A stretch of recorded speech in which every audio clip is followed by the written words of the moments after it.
Today we're going to talk about the impending crisis. So I don't know if you're from the South, most of you probably are, but even if you're not, you're probably aware that there is this long-standing debate about what was the cause of the Civil War. And so some people argue that the cause of the Civil War was about slavery. Other people argue that it was not about slavery, that it was actually about states' rights versus federal overreach, that it was about agriculture versus industry, that maybe the emerging urban North versus the more rural South, the difference in cultures. But our position here in this class is that slavery was the fundamental cause of the Civil War. It's not that there weren't other issues going on. There was conversations about state autonomy versus federal oversight, but that the actual Civil War would not have happened without slavery. And I think that's the best way to think about it.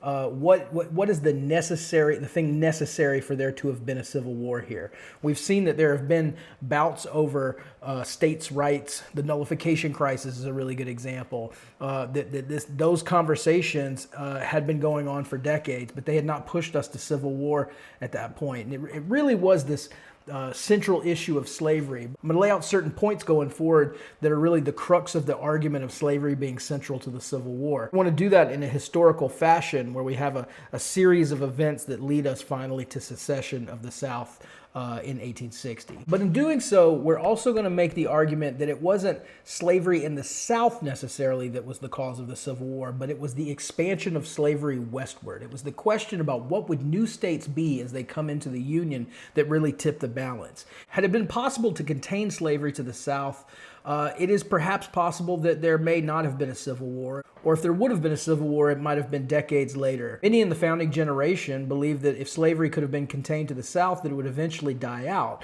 But very quickly we see that westward migration, the movement west, made the slave issue national. A couple central events where we can watch the slave issue become greater and greater until finally it erupts into civil war. First place we want to plant our flag as we begin to walk through this series of events is the Northwest Ordinance of 1787. If you remember, the Northwest Ordinance did a couple of very important things. One, it walled off that area, that Ohio country that had originally started the French and Indian War, and it said that this territory would be cut up into states. It gave a plan for that to be cut up into states, right? Once 60,000 people were there, they could apply for statehood. The West Ordinance of 1787 did two very important things. It took that Ohio country, remember that area, that territory that had actually started the French and Indian War that eventually led to the American Revolution, and it said that this swath of land, this large territory, would eventually be cut up into states. It gave a roadmap to that 60,000 people, once that amount of people had cohered, they could apply for statehood, so it gave that roadmap. And it did another thing. It walled off that area, and it said that there wouldn't be a conversation about what those states would be, free or slave. So already with the 1787 Northwest Ordinance under the Articles of Confederation, we have a large swath of territory that's ruled off, that's planned for states, and then it said this is going to be free up in the north, and then it gives a roadmap to statehood. That's the first place that we want to put a stake, because that's going to lay the groundwork for future dissension. Second, as we've seen, the Compromise of 1820. By 1820, we already have the division that's beginning to emerge. Remember, drafted by the Kentucky Congressman Henry Clay, the Compromise of 1820, or the Missouri Compromise, had a couple of very specific stipulations. It said that Missouri would come in as a slave state, Maine would come in as a free state. Notice what that conversation is about. It is over the centrality of slavery in incoming states. As America or the United States begins to expand, right? It is over which state, what will a state be, slave or free? And the Missouri Compromise essentially said, we're not going to address this issue in full now. Future generations will have to decide if there is a national consensus that comes. Right now, we're going to balance the power between free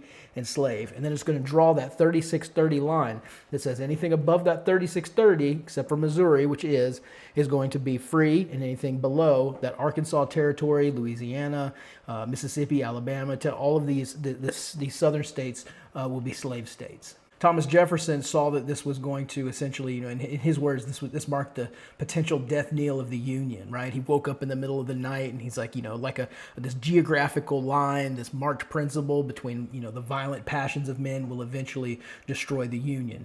And he was right. So as we began to move forward in the 1820s, this idea of manifest destiny becomes even more important. The idea of manifest destiny is that there is a destiny for the United States, that there is a God-given future that the United States is supposed to fulfill, and that is supposed to be essentially the conquering the continent from sea to sea. So the westward expansion was unavoidable, that it was something that was going to happen. This is complicated in 1821 because Mexico gains independence.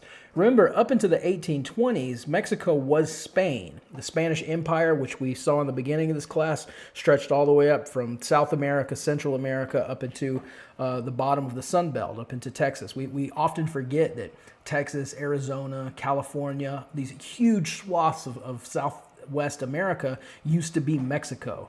That's a very important thing for us to remember as we're beginning to have these conversations about sovereignty and immigration. So what happens in 1821 is Mexico gains independence. It declares itself independent from Spain. Originally, Mexican Americans were open to the idea of southern settlers beginning to come over the border into Mexico, but they had stipulations on this. Mexicans, in their Spanish heritage, were Catholics, and they were also against slavery. And so they essentially said that Southern Americans, Southern United States citizens, could come over the border and settle as long as they learned and adhered to Catholicism, and as long as they didn't bring slavery with them. They immediately brought Protestant slave-holding culture into Mexico. Eventually, this led to violent skirmishes as these settlers wanted to break away from Mexico and create an independent republic. Very famously, the battle here is the Battle of the Alamo, where you have these Texans that begin to push back against Mexican government. They're defeated, and this brings in an anti-Mexican patriot push, and eventually Texas gains independence in 1836. So this is why Texas is called the Lone Star State, because it essentially functioned as an independent nation for about a decade. It wouldn't be until 1845 that the U.S. would pull Texas into the United States, because it knew that pulling in a huge slave state without another free state to balance that power in Congress, like the Compromise of 1820 did, could be catastrophic for the nation. Things get a little more problematic because James Polk, the president in the 1840s, is a believer in manifest destiny. He believes that it is the destiny of the United States to eventually settle all the way across the continent. There's this disputed area between Texas and Mexico, where Mexico says it's Mexico, Texas says it's Texas, right? So there's this disputed area, and Polk ends up sending troops just over the line, knowing what's going to happen. Mexico is going to see this as invasive, and they're going to fire. And when they do, this is seen as an act of war, although it was provoked. This is a very important point because many of the generals that fight in the Mexican-American War that ensues will look back on it as an unjust land grab. So the Mexican-American War from 1846 to 1848 is won by the United States. When this happens, the Mexican cession, the large swath of land that will eventually become half of New Mexico, Arizona, Utah, Nevada, California, all of this used to be Mexico, gets brought in and becomes a territory of the United States. And here is the huge problem, because all of a sudden we're faced with the same issue that we were in 1820. In 1820, the question was over the Louisiana Purchase. It was over that big triangle that Thomas Jefferson bought from the French government, or acquired through treaty, if we remember. And so the question there was, are these going to be slave states or free states? And the Compromise of 1820 made the stipulations, the 3630 parallel. Now we're faced with the same problem. Again, the United States is almost doubled in size, and the question is what if these states come in, what are they going to come in as? Congressional lawmakers, remember we have the Whig Party and the Democrat Party at this time. Both of these have factions within them that say that we need to essentially do what we did in the Northwest Ordinance, and we just need to rope the whole thing off and say that it's going to be a free state. So the tendency that begins to come from both Whigs and Dems that are anti the extension of slavery into the territories is called free soil ideology. And so you begin to have free soilers in both the Whig Party and the Democratic Party that say slavery can be contained to the South, but it shouldn't continue to spread to the West. Now, free soilers were not abolitionists, and this is a really important distinction. Abolitionism is the idea that slavery should be abolished instantaneously, in the present, right now. Abolitionists typically believe this based on religious or ideological grounds. They believe in equality. They typically are moving in terms of racial equality. This is not true at all for free soilers. One of the most famous abolitionists, William Lloyd Garrison, is going to call this free soil ideology white manism. We have a really good indication of why this might be the case because one of the leading representatives here, David Wilmot of Pennsylvania, is going to say we need to wall off the Mexican cession, this land that comes in as free soil, and he's going to say he wants to do it, quote, I would preserve for free white labor a fair country, a rich inheritance, where the sons of toil of my own race and color can live without disgrace which association with slavery brings upon free labor. So you can see here why the free soil ideology is not about civil rights or racial egalitarianism. It's about preserving the West for poor white people. This idea that Wilmot puts forth in 46 is going to offend a lot of the Mexican-American War veterans who were fighting for the extension of slavery into the West. It's not going to pass. But what is going to happen is there's a very contentious election that happens. In 1848, this issue of slavery in the territories is central to the presidential election. Here we have Zachary Taylor, who is a slave-supporting Whig. We have Lewis Cass, who is a Democrat, who argues that each state as it comes in should be able to decide which one it's going to be. This is a notion called popular sovereignty, which we'll see again in a minute. And there's Martin Van Buren, who is also a Whig, but is going to argue for free soil. What happens is Zachary Taylor wins, and they think it's because he's going to advocate for slavery in the West. And when he comes in, he ends up flipping and taking a free soil approach. This is really going to make defenders of slavery in the West angry. Jefferson Davis, the future president of the Confederacy, is going to say this is going to permanently destroy the balance of power that exists in Congress. What happens is here again we have another compromise. What this is a series of bills that come through Congress that tries to lay a compromise moving forward. Major important points of the Compromise of 1850 is that California will come in as a free state. Think about that as balancing Texas in a certain way.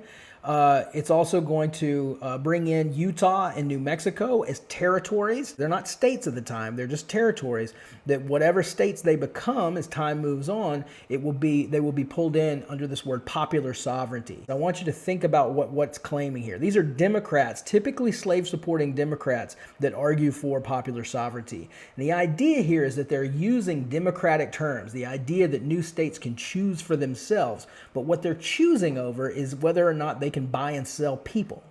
So when we think about what popular sovereignty is in this context, it's the notion that states as they begin to emerge can choose whether they want to be slave states or free states. And this has a lot of political pull. It sounds democratic. It looks like it's thinking about the autonomy of the state as opposed to the overarch of the federal government telling the states what they're going to do.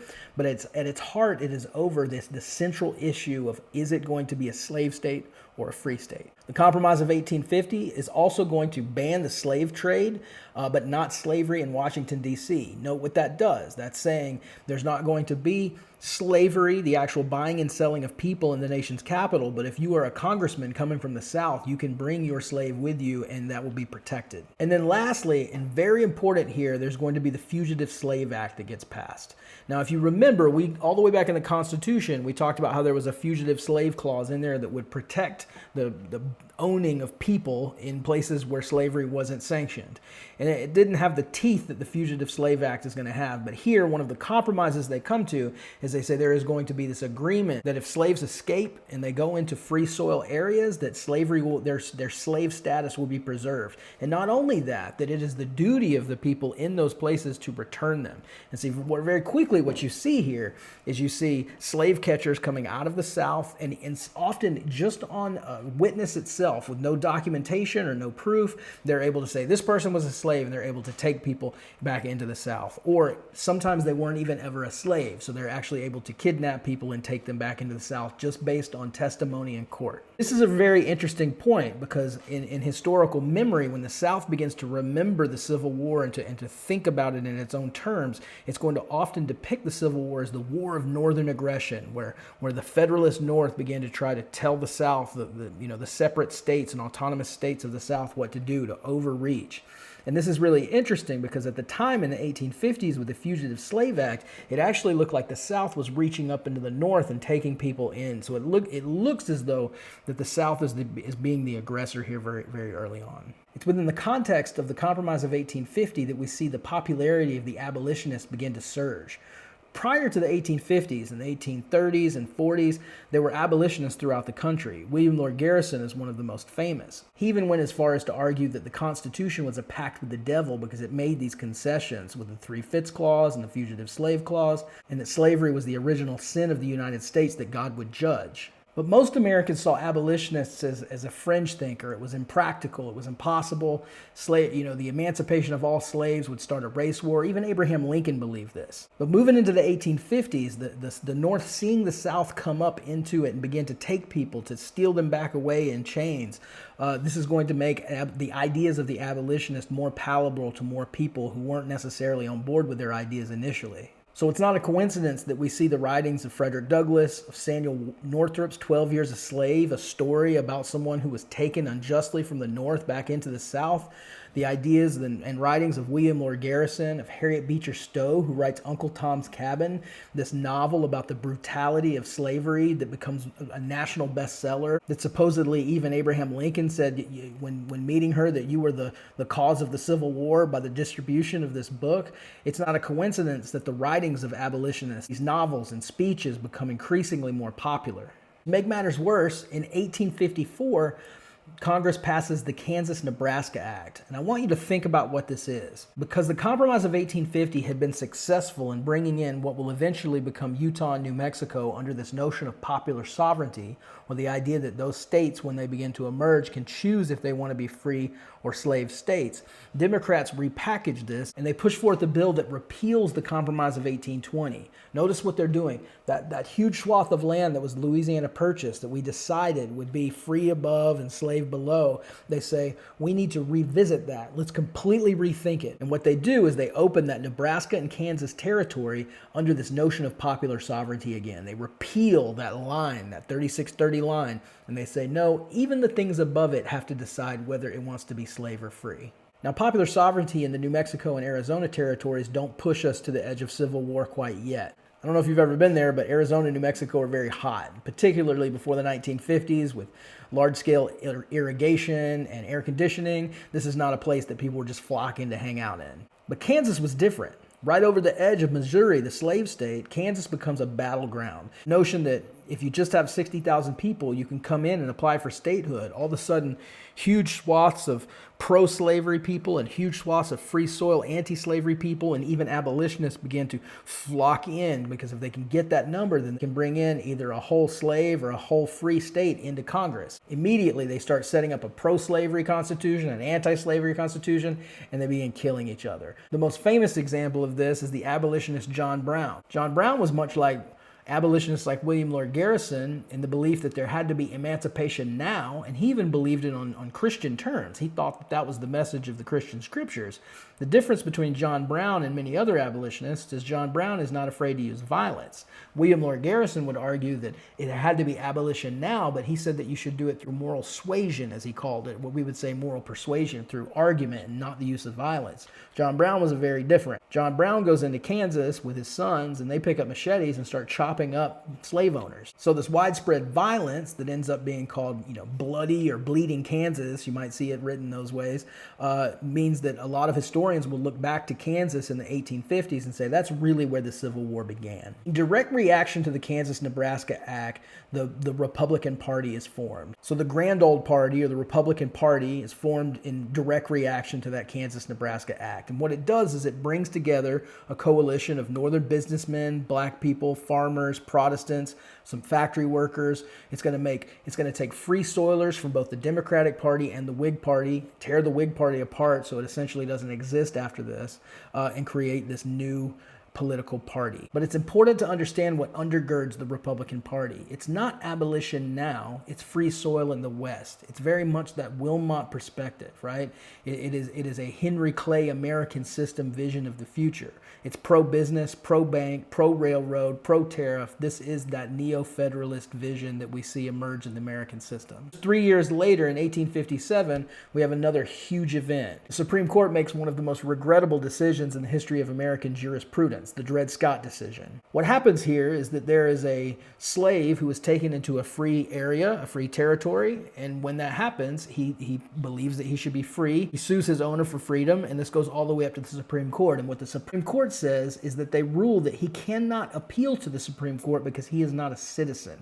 They're going to say that blacks are so far inferior and had no rights that the white man is bound to respect. This is one of the most tragic cases in the history of American law that exists. Notice what the implications implications are. The implications are is that all of the conversations about freedom or slavery extended into the West, about are we going to choose popular sovereignty or are we going to draw lines, none of it matters, because it doesn't matter where black people go in the nation. Anytime that they appeal for freedom, they are met with the same answer, that slavery is essentially protected nationally. This idea that slavery was protected nationally infuriated free soilers. As Lincoln begins to rise to power, he debates Stephen Douglas in 1858 for a Senate seat. And the whole context of that conversation that they begin to have is over the future of slavery in the West. Stephen Douglas was integral in pushing forth the Kansas-Nebraska Act. His platform was popular sovereignty, that states, as they begin to emerge from the territory, should be able to choose whether they want to be free or whether they want to be slave states. Lincoln, believing that Dred Scott had made slavery national, is going to argue for the protection of free soil in the West. Stephen Douglas is going to call him an abolitionist, but he's not an abolitionist. You can see in those early debates, he believes that if he could limit slavery to the South and preserve the Union in doing it, he would do that. He was not an abolitionist in that sense, but he was a free soiler. He thought there had to be a national declaration, a national decision where they wouldn't continue to divide America on these grounds. This is where he very famously says, a house divided can't stand. There has to be a final national decision or the nation was going to be torn apart. And he was right.